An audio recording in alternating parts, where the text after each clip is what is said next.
Apa bedanya neraka biasa dengan neraka jahanam? Ya, saya ulang, apa bedanya neraka biasa dengan neraka jahanam? Sekarang kita gunakan Qur'annya aja. Ya. Quran surah keempat, masih di ayat di surah yang sama, ayat 56. Ayat 56, posisi paling kanan di pertengahan di mushaf standar.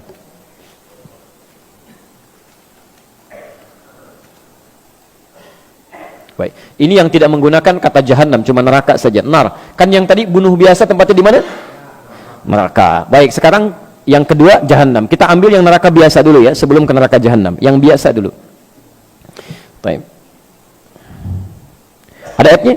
Innal ladzina kafaru biayatina sawfa nuslihim nara. Orang-orang yang selalu ingkar dengan petunjuk-petunjuk kami, kalau ada kata kafar, ini bukan menunjukkan orangnya. Awas, hati-hati. Bukan menunjuk orangnya, tapi pada perilakunya. Baik, tapi pada perilakunya. Jadi ada orang-orang yang perilakunya menyimpang dari aturan Allah.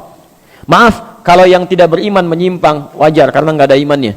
Saya mau tanya, ada nggak orang Islam yang menyimpang dari aturan Allah? Ada. Diajak sholat, susah. Dengar azan, marah-marah misalnya. Diajak ngaji, ngajak berselisih. Bisa terjadi itu. Ya, ada. Nah, kalau ada orang-orang seperti ini, tiba-tiba banyak amal salahnya, sedikit amal solehnya, di akhirat nanti timbangan amal salahnya lebih banyak, amal solehnya sedikit, dimasukkan ke dalam neraka. Perhatikan, neraka tingkat paling ringan, di situ ada jahanamnya enggak? Tidak, disebutkan nar saja. Apa siksaannya? Perhatikan kalimatnya, saufan nuslihim nara, maka kami akan tarik, nusli itu tarik ubun-ubunnya, dicelupkan ke dalam neraka.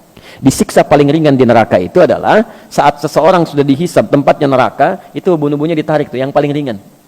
Dari kata nusli, ya, paslanaran hamiyah, gitu kan? Ada disebutkan, ada sebagian tempat yang disebutkan. Jadi kalau ada kata asla yusli, nusli, itu ubun-ubun yang ditarik begini. Maaf Pak ya, puncak kemuliaan manusia itu ada di mana ya? Di kepalanya. Makanya kalau ada orang-orang kan mau diseret dalam urusan dunia untuk merendahkan dia, kepalanya ditarik kan? Saat kita ingin bersujud kepada Allah, kita turunkan kepala kita untuk menunjukkan bahwa ini puncak penghambaan yang paling tinggi. Maka ketika di akhirat nanti, maaf kalau dalam urusan dunia Anda pernah diseret, yang tahu cuma teman dunia saja. Anda diseret di Bekasi misalnya, sama orang-orang yang tidak berperkemanusiaan, diseret kepalanya, yang tahu cuma orang Bekasi. Tapi saat Anda diseret misalnya di akhirat nanti, itu dibuka semua alam langit dan bumi melihat Anda. Ini rupanya manusia ini, diseret di bawah tuh, ubun-ubunnya ditarik begini. Ya. Dan nusli yang kedua, asla yusli itu bisa berarti sesuatu yang dicelupkan dan diangkat kembali. Pernah bikin teh celup? Teh celup? Pernah? Halo? Ya, teh celup itu kan masukkan, angkat begini ya, masukkan, angkat. Nah ini neraka yang paling ringan siksaannya, diambil ubun-ubunnya, dicelupkan ke neraka, angkat begini, celupkan, angkat. Jadi ada malaikat yang memang tugasnya cuma celup, angkat gitu. Ya. Bukan angkat biasa, bukan celup biasa. Kullama nadijat juluduhum, begitu dicelupkan begini, hancur semua tubuh plus dengan kulitnya. Kenapa di sini disebutkan kulit? Ya, kulit sebagai perwakilan dari seluruh anggota tubuhnya, karena kulit ini bagian dari indera perasa yang sangat tajam. Ya, pekat. Ya, jadi kalau kulitnya ini diibaratkan dengan lukisan kulit di sini, seakan-akan bahasanya bukan kulit kalau ingin terjemahkan lebih luas, seakan-akan ingin mengatakan maaf, ketika masuk ke neraka ini itu sakitnya menjalar ke seluruh bagian organ tubuh. Bukankah saat kulit itu kena kemudian yang lain merasakan? Ya. Maka kata Allah, saya akan buat rasa nih ketika dicelupkan semua organ tubuhnya merasakan. Jelas ya? Tapi nggak sampai situ, begitu hancur semuanya. Ya, perhatikan, baddalnahum juludan ghairaha, diangkat lagi, sembuh lagi, celupkan, hancur lagi, angkat, sembuh lagi. Baik, informasi saja, satu harinya sama dengan, tahu dari mana? Tahu dari mana 1000 tahun? Baik, Quran surah ke-32 itu kan? Ya, surah ke-32 itu kan? Saja yang kita bacakan dalam setiap Jumat itu kan? Baik, dari ayat kelimanya itu, fi yaumin kana miqdaruhu alfa sanatin mimma ta'udun. Dalam seharinya malaikat naik hitungannya sampai dengan 1000 tahun. Sehari sama dengan 1000 tahun. Baik, jadi kalau ada orang, maaf, masuk ke neraka itu, neraka biasa sehari aja, itu hukumannya sama dengan 1000 tahun di dunia. Satu detiknya sama dengan kurang lebih 48 hari. Jadi kalau ada yang dicelupkan satu detik aja ke neraka biasa, sedetik aja, celup sedetik, itu sakitnya sama dengan 48 hari. Angkat lagi, celup lagi satu detik, 48 hari. Angkat lagi, celup lagi satu detik, 48 hari. Itu neraka biasa. Kalau nggak percaya silahkan aja. Ya. Itu kan diinformasikan supaya kita menghindarinya, bukan terlibat di dalamnya. Ini kan aneh ini, diinformasikan masih mau terlibat di dalamnya juga. Makanya kata para ulama, manusia ini memang agak aneh itu. Bahkan sekarang kalimat aganya jadi semakin hilang, pada aneh. Ya. Ingin masuk surga, tapi selalu melakukan perbuatan yang menjauhkan dia dari surga. Ingin menghindari neraka, tapi senantiasa mengerjakan perbuatan yang menjerumuskan dia ke dalam neraka, kan aneh. Sudah sadar akan meninggal. Bapak Ibu, ada yang tidak meninggal di sini? Ya, akan meninggal. Kapan meninggalnya? Ya, bisa terjadi kapan saja. Hari ini mungkin. Nah, ini yang paling aneh. Sudah tahu akan meninggal dan kapan saja bisa terjadi, masih bermain-main dalam kehidupannya. Dan masih sempat berbuat maksiat gitu. Makanya kata para ulama, kalau Anda ingin terjaga dari keburukan, selalu ingin baik, coba rasakan setiap terfikir berbuat yang tidak baik, rasakan seketika akan meninggal. Ini ada minuman, bukan minuman Anda. Begitu Anda mau ambil begini, nantilah saya bilang nanti sekalian. Rasakan, begitu Anda ambil, Anda mau teguk itu, malaikat maut datang menjemput Anda. Itu insya Allah akan selalu dijaga, Pak. Anda masuk ke kantor sendirian, di ruangan kantor, mau tanda tangan proyek itu kan, yang nilainya miliaran, tapi dengan cara yang salah, haram. Padahal sholatnya dikerjakan, ikut taklim juga, godaan tidak biasa. Bayangkan ketika tanda tangan itu, malaikat maut datang menjemput Anda. Itu paling gampang. Paling gampang. Antum kajian, temannya sedang wudhu, penanya di situ mau nulis cepet-cepet, nanti bilangnya lah gitu kan. Antum nggak ada pena, tiba-tiba ngambil pena temannya, tulis dulu gitu kan. Hati-hati, antum belum aman tuh. Ya, dianya memang sedang wudhu, Anda berniat nanti sekalian pas pulang saya bilang, tadi saya pinjam pulpen kamu gitu kan. Tapi apakah Anda bisa menjamin Anda bisa bertahan dalam kehidupan sampai dia kembali dari wudhunya? Belum tentu. Karena itu hati-hati gitu.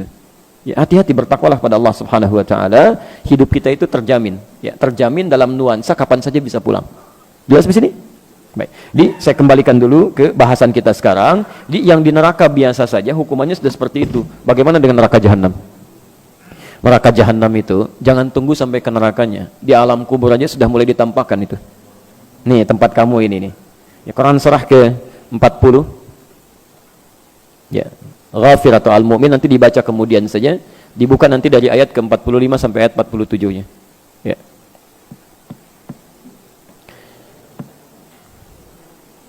An-naru yu'radu 'alaiha ya ghuduwwan wa 'ashiyya. Di neraka ditampilkan kepada orang-orang ini di setiap pagi dan petang. Setiap waktu neraka aja dikasihkan pada dia tuh. Tampilkan. Dan mohon maaf ya, orang-orang yang masuk neraka jahanam, pernah dengar istilah ini? Masuk surga tanpa hisab, pernah dengar? Baik, itu sering kita dengar. Tapi Anda juga mesti dengar. Ada orang masuk neraka tanpa hisab. Masuk neraka tanpa hisab, saking cepatnya masuknya itu. Dalam tanda petik ya, saking cepatnya. Quran surah ke-18 Al-Kahf ayat 100 sampai 101. Posisi paling kiri sebelah atas ke pertengahan.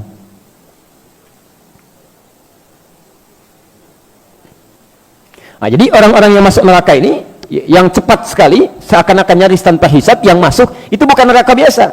Kalau neraka biasa masih ada amal, Pak. Ini amal cari-cari sampai yang sunnah-sunnahnya itu. Begitu tidak juga ketemu, banyak amal jeleknya, yang salahnya, ya sudah neraka dia. Tapi jahanam tidak. Wa aradna jahannama yawma idzil kafirina arba. Jadi saat hisab itu, proses di hari kiamat, nanti kita akan saksikan sendiri, wallahu a'lam bissawab.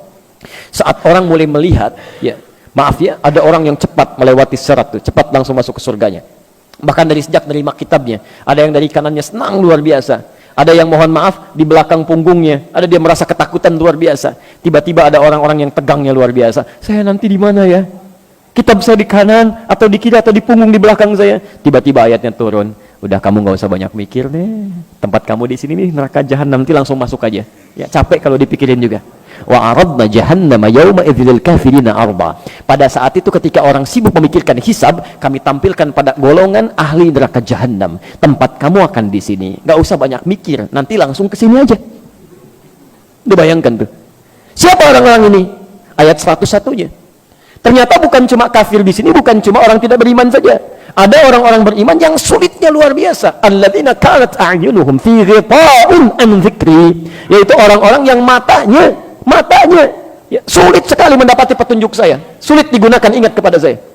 Kalimat zikir itu segala kegiatan yang mengingatkan kita kepada Allah. Wa kanu la yastati'una sam'a, bahkan telinganya sulit dengar itu. Ada orang sudah mengatakan Islam, dengar azan Allahu Akbar, Masya Allah. Ada orang masih telat, yang ini masa malah marah-marah. Kenapa adzannya dekat rumah saya? Oh, Masya Allah. Yang jadi masalah kenapa rumah Anda dekat dengan suara adzan? Ya. Ini kan aneh ini. Ya. Anda dengar panggilan manusia, biasa aja. Kenapa dengar panggilan Allah jadi marah-marah? Coba, Anda, Pak Ibu sekalian, ini kan ditujukan untuk orang yang sholat, bukan untuk saya. Wah, Masya Allah, gitu kan. Anda pernah ke bandara? Pernah ke bandara? Halo? Di airport ya? Baik, ada panggilan di situ? Baik, panggilan siap-siap, panggilan pesawat nomor sekian. Maaf, kadang-kadang yang dipanggil Anda atau orang lain? Pesawat Garuda dengan penerbangan sekian siap-siap, padahal Anda mau naik batik misalnya, yang dipanggil orang lain, tapi kan Anda nggak marah. Kedengaran Anda juga, suaranya kencang juga gitu kan. Maaf teman-teman sekalian, kenapa panggilan dunia orang biasa-biasa saja, panggilan Allah bisa pada sewot tuh ya? Kan pada aneh orang-orang ini ya. Nah, tapi yang paling indah adalah dipanggil lewat panggilan, belum mau datang juga, saking sayangnya Allah. Ini yang paling indah, Allah itu tidak akan membiarkan seorang hamba kembali ke akhirat kecuali dia telah mendapatkan petunjuk sampai ke puncaknya. Kalau telinganya nggak bisa dengar, barangkali matanya masih mau lihat. Dia nggak mau ke masjid, belum ke masjid, tiba-tiba diperlihatkan di depan matanya orang mulai berangkat. Dari orang dewasa, anak kecil, orang sudah mulai masuk ke masjid, dia masih betulin mobil begini gitu kan. Mulai lewat, Pak, Assalamualaikum, Waalaikumsalam. Ah, nggak dilihat juga begini. Lewat sampai anak kecil, Om, masjid yuk. Udah nanti Om nyusul, Masya Allah. Ke masjidnya enggak gitu kan. Orang-orang seperti ini yang sulit diingatkan saat di dunia, itu bahkan langsung disebutkan, udah neraka jahanam. Neraka jahanam kalau dia tidak bertobat selama hidupnya.